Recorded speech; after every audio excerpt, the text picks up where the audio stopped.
Yo, hello, my name is Westbam and welcome to my very first Cinema 4D tutorial. Today I want to show you how I made this animation.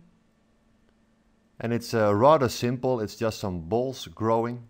And these balls are just some arcs, rounded up with the lathe deformer. And the text is appearing because a reversed melt transformation. I am using Cinema 4D version R16. But I'm sure what I'm about to show you can work in every older version you got. So let's begin by making a arc and a lathe deformer. So click over here, hold down the mouse button and choose lathe.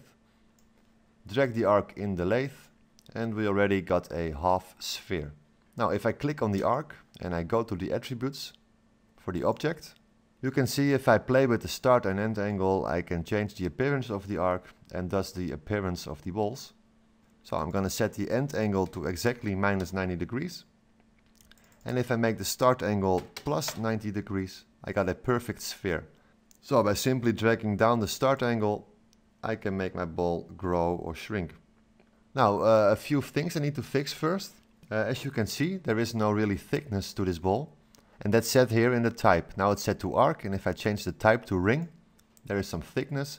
And also the inner radius is editable. So let's change the inner radius to make the ball a bit thinner. Something like this should look cool. And also, if I press render now, you might see that the ball is not perfectly round. Now, to fix that in the lathe object, there's this subdivision setting. And now it's set to 24, that means we got 24 segments. So let's change it to something higher, like 100. And now you see we got a lot more segments. And if I hit the render button, we got the almost perfect round ball. Okay, cool, let's animate this, set the keyframes and make the ball grow. So click on the arc, I go to the beginning of my timeline. I'm gonna make the start angle minus 90 degrees. Make a keyframe. I move over for, I don't know, 50 frames. And make the start angle plus 90 degrees. Make another keyframe. And if I play back my animation now, so I jump to the beginning and I press play, you will see that the ball is growing. Okay, cool. Now we need 4 of these balls and I want every ball to be a bit thicker than the previous one. So let's jump back to halfway our timeline so we can see what we're doing. And let's select the lathe object, hold down the control key and drag down. And now we made a copy. And this one is going to be bigger, so we need the scale tool, and that's over here. Scale. You can also press T on your keyboard. And if you now click anywhere outside your ball and drag to the right, you make the ball bigger. Now what I want to see is a little bit of space in between the two balls, because this looks cooler if we render it out with ambient occlusion on. Okay, now we got 2 balls, so let's make another duplicate. Hit the control key, keep it pressed, drag down. We got another copy. The scale tool is already selected, so drag outside your sphere and drag to the right. And let's make the third one a bit bigger, like so. And we're gonna make one more copy, so I hold down control, drag down. Scale is selected and I scale her up. Okay, now if I press play, the 4 balls will start to grow at exactly the same time. That is not exactly what I want. So let's offset the keyframes. Now the way to do that, you go to your layout and we're going to change it to animation layout. And now we changed our layout to animation, and down here you see the keyframes for the arcs. And I want to offset them. So I'm going to select the bottom 3 and I drag them over for, I don't know, 15 frames. And I'm going to select the last 2 and drag those over for 15 frames, so that's frame 30. And I'm going to select the very last one and drag it over to 45. Now we are running out of space here, so I'm going to change the duration of our animation from 90 frames to, let's say, 9 seconds, that's 270 frames. And if we drag up this slider, the entire animation gets filled. And here you can drag to the left or to the right to make your workspace a bit bigger. And besides that, if you click there, you can slide the whole timeline over. So let's slide it over here. So we can see all the keyframes in our animation. Also, I think I want to have a bit of nothing the first few frames. So I'm going to select all the keyframes and I'm going to drag them all over a bit so that the first few frames. The first 25 frames is nothing. And if I rewind the animation now and I press play, you see that the 4 balls grow with a little bit of offset. Okay, this is cool. Now the next thing I want to do is I want to rotate all these balls so they look a bit different when they grow. Now the way to do that, you go back to your standard layout and let's find the very first ball in our timeline, and that's over here, and we're gonna rotate it. So select the very first lathe object, hit the rotate key, oh that's over here, the rotate option, or R on your keyboard, and we're gonna rotate it a bit. Now I like the part where the ball is closing and I want to see that, so I think this is cool. Select the second one and rotate it as well, and I think I'm gonna make them face each other like so. Now the third ball, click on there, rotate is already selected, so that's good, and something like this, or a bit more my way, like so. And select the last ball, slide it over, and let's find a cool place to look at it. Something like this. So if we rewind our animation and we press play, our final result will look like this. Okay, let's fix one more little problem. If I hit the render button now, these edges look a bit harsh for me. Okay, the way we're gonna fix this is we're gonna put them in a subdivision surface. So let's make one, a subdivision surface. And if I drag them all in here, only the first ball will be subdivided. And that can be a bit annoying. So we have to make one big group out of these objects. So select them all and hit Alt-G to put them in a null object. And if I now put this null object into my subdivision surface, everything looks a lot more smooth. Okay, before I do the texturing, I'm gonna make some text first. I'm gonna make it melt. So click on MoGraph, MoText. Type in whatever your logo or text is going to be. I'm gonna use my name. And let's change the font to something cooler. Rebellion, I think that looks okay. I give it a bit more depth. A few more subdivisions, because that's better for the melting part. And let's zoom out a bit, so I scroll my mouse wheel, hold down the 1 key and click this way. And we can select the text, it's already in the rotate mode, that's cool, and we're going to rotate it a bit, something like so. Also I'm going to scale her down, so select the scale tool, click outside my text and I drag down, or to the left, so it's a bit smaller. Hit the E key or the move tool and we can change it. And let's find a nice spot for our final shot. I think something like this should be fine. So we got all the balls at the correct place already, pretty cool. And let's melt our text. So I'm going to the deformers, click the left mouse button and select the melt deformer, put it in the text. And if we now play with the strength, we can melt our text. Now as you can see, I'm missing half of my text, but that's because my melt is halfway my text. So I need to pull down my melt like so. And if I now play with my strength, my text will appear. Now it's melting from over here somewhere, and the way to fix that, you're gonna click on the enable axis and just drag the axis somewhere in the middle of our text. And now it should just melt up and down the cool way. One more thing I want to change, the melted size. I think it's a bit too wide, and that's over here. Melted size, it's set to 400%. So let's make that 100%. And this is how my text will pop up. So we're gonna animate this. Now before I keyframe this, there is one more annoying thing. If the text is totally melted and I press render, we still see the melted text. Now to fix that, we also need to keyframe the enable pin of our text. So click on the mode text, go to the basic tab, and if I disable the enable pin and I press render, there is no text, there's nothing to render. Okay, this is cool. So let's find a cool spot where we want to start our text appearing. And I think frame 150 will do. halfway our animation. And I'm gonna set a keyframe for the enabled pin. I jump in time, 1 frame. I enable my text. And I set a keyframe.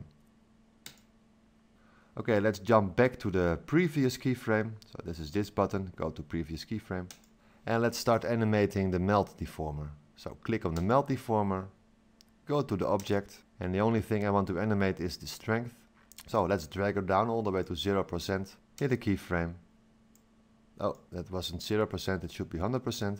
So let's jump back to the previous keyframe, make it 100 for the strength, hit the keyframe, go in time a few frames, I think 10 will do, and make this 0 and hit the keyframe for the strength. And let's play the animation and see how it looks. The balls grow. It goes a bit slow because there's a lot of subdivisions. And here's my text. Just like that. I think that my melted text should be a bit lower. So I'm going to click on the melt, enable my axes, and I'm going to drag down, I think. And now the text will appear like so. Now, before I move on with the camera, the textures and the lights, I'm going to save my object. So click on File, Save As.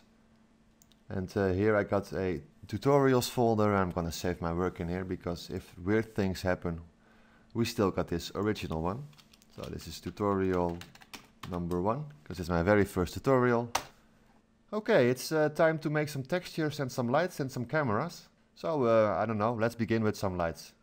If you click here, you create a light. And the light will be created in the center of the world. So we need to drag it up. Let's quickly jump to our 4-way view, so middle mouse button. And then I'm going to select the front view and I'm going to zoom out.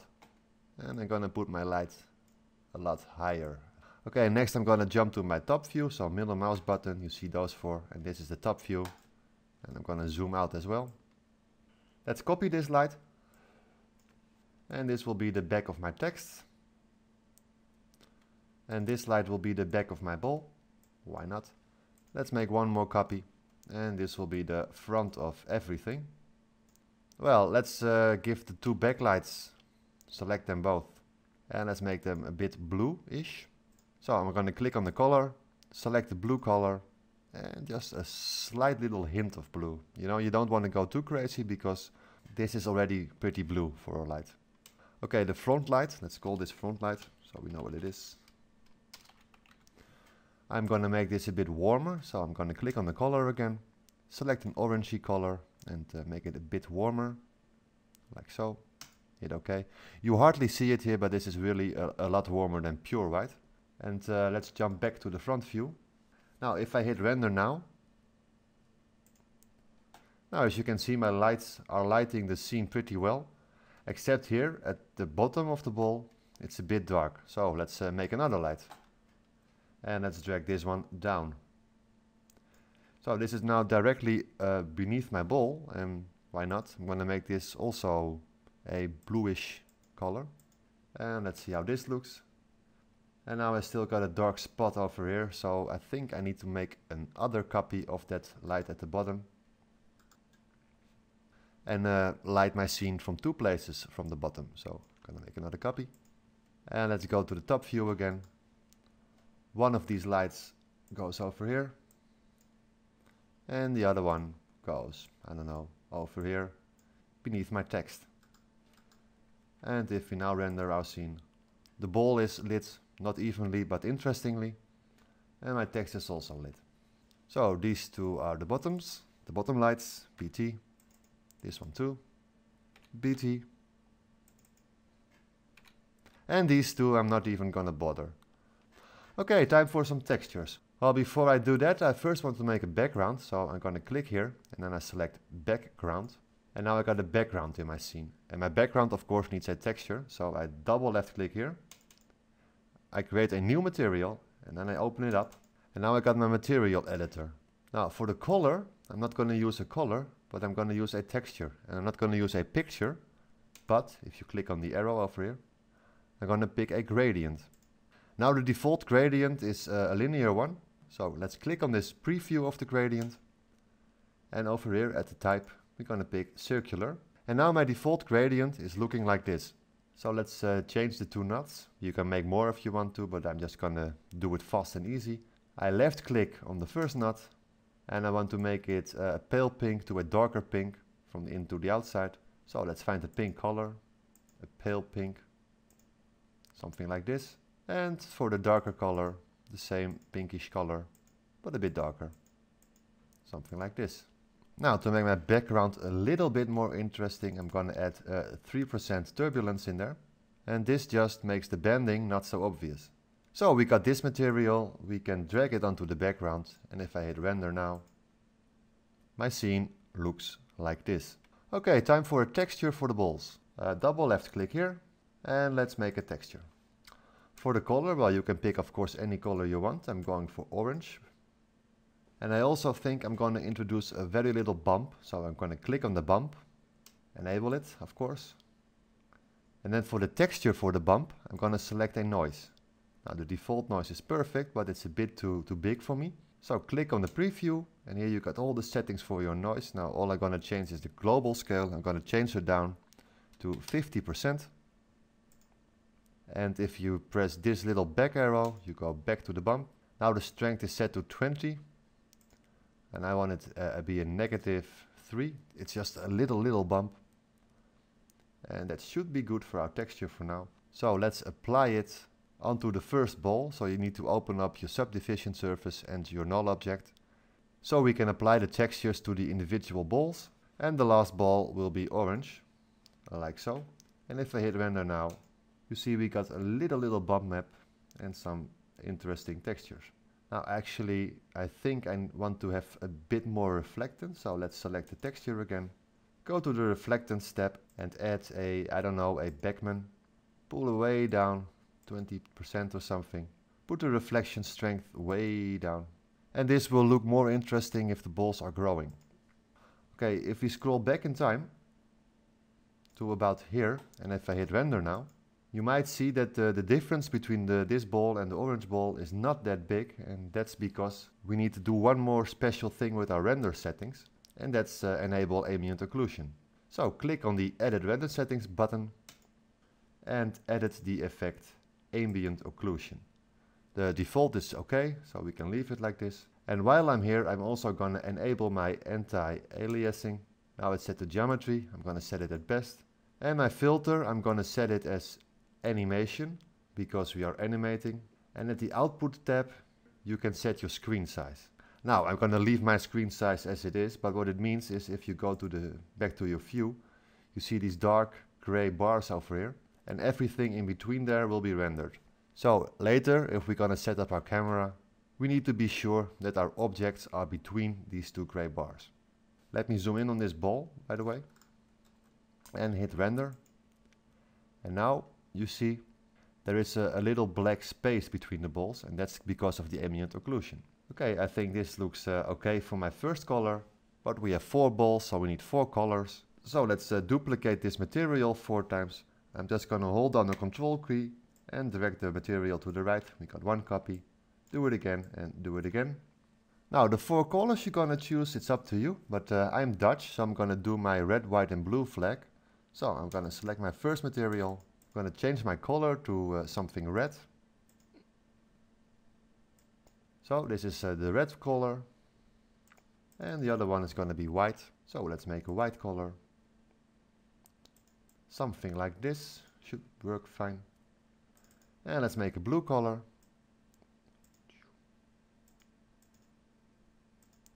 A blue color. And I'm going to keep my orange color. Okay, now we can apply these colors to our balls. So red for the first one, white for the second one, blue for the third one, and orange. And now we got our balls colored. Let's see how it looks if we render this. I know it's not super, I know it's not perfect. Actually, if I was you, I would cheat it and just go to my content browser and select the material you already have. But for now we gotta work with this. So I think I need one more material for my text. And I think I'm just gonna make a default texture, but instead of making it this color, I'm gonna make it a bit dark gray. And let's apply it to the text, hit render, and let's see what we got. Well, here's our final shot. To be honest, I think the text looks a bit flat. And that's because in the caps of the text, I did not apply a fillet cap. So let's do that. One for the front and one for the back. Let's add a few more steps. Let's render it again. And you already see we got a much more interesting looking text with the rim lights on the edges. And this will be our final look for today. So one more thing to do, let's add the camera in here. So click on the camera and let's keyframe it. Well, the way I'm going to work backwards. So I'm going to jump to the end of my animation. And with my camera selected, I'm going to click this button. And now I'm looking through the camera. So everything I see here is what the camera sees. Okay, let's find an interesting place to end our animation. So I'm going to move a bit up.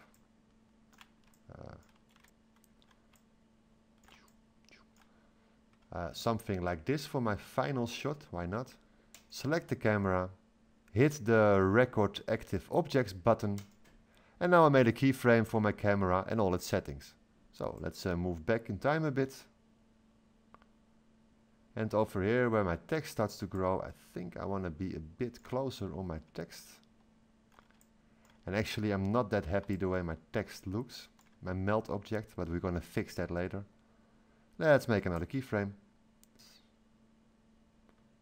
Over here, when the balls start growing, I think it's cool to see the whole ball in action. So let me center up the ball. Make another keyframe. Go back even further. And I'm just gonna rotate around a little bit. And I'm gonna make another keyframe. Now, if I play this back, everything goes slow again. So for now, let me disable the subdivision surface. The only difference this does, my edges aren't so round anymore. But we can at least preview our animation. So I press play.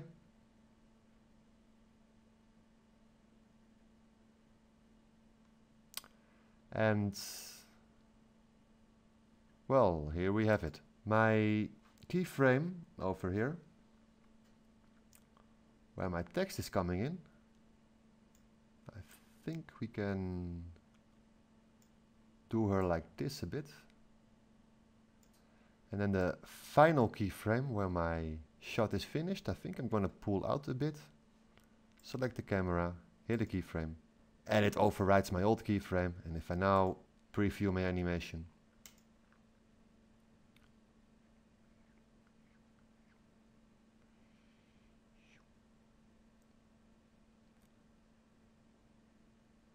Well, here we have our final animation, and I think it looks okay for now. Well, before we finish, let's quickly adjust our melting. So select the melt, and the keyframes are in between here. I don't know why it looks so ugly, but I think it goes a bit too fast. So let's spread out our keyframe a bit. And perhaps it could work if I go to the melt object and make the melt object even lower. I don't know.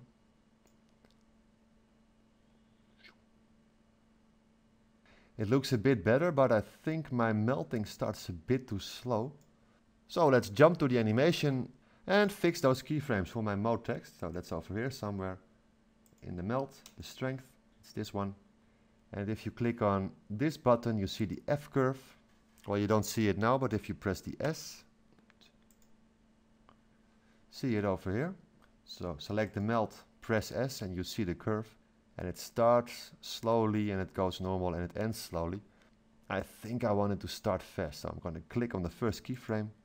And you see these handles, and if I drag the handle down a lot, it goes very fast and then it ends slowly.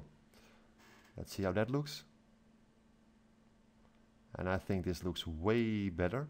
So we can jump back to the standard layout. And to be honest, I think we are ready. Now let's do a final render. And let's see how cool it looks.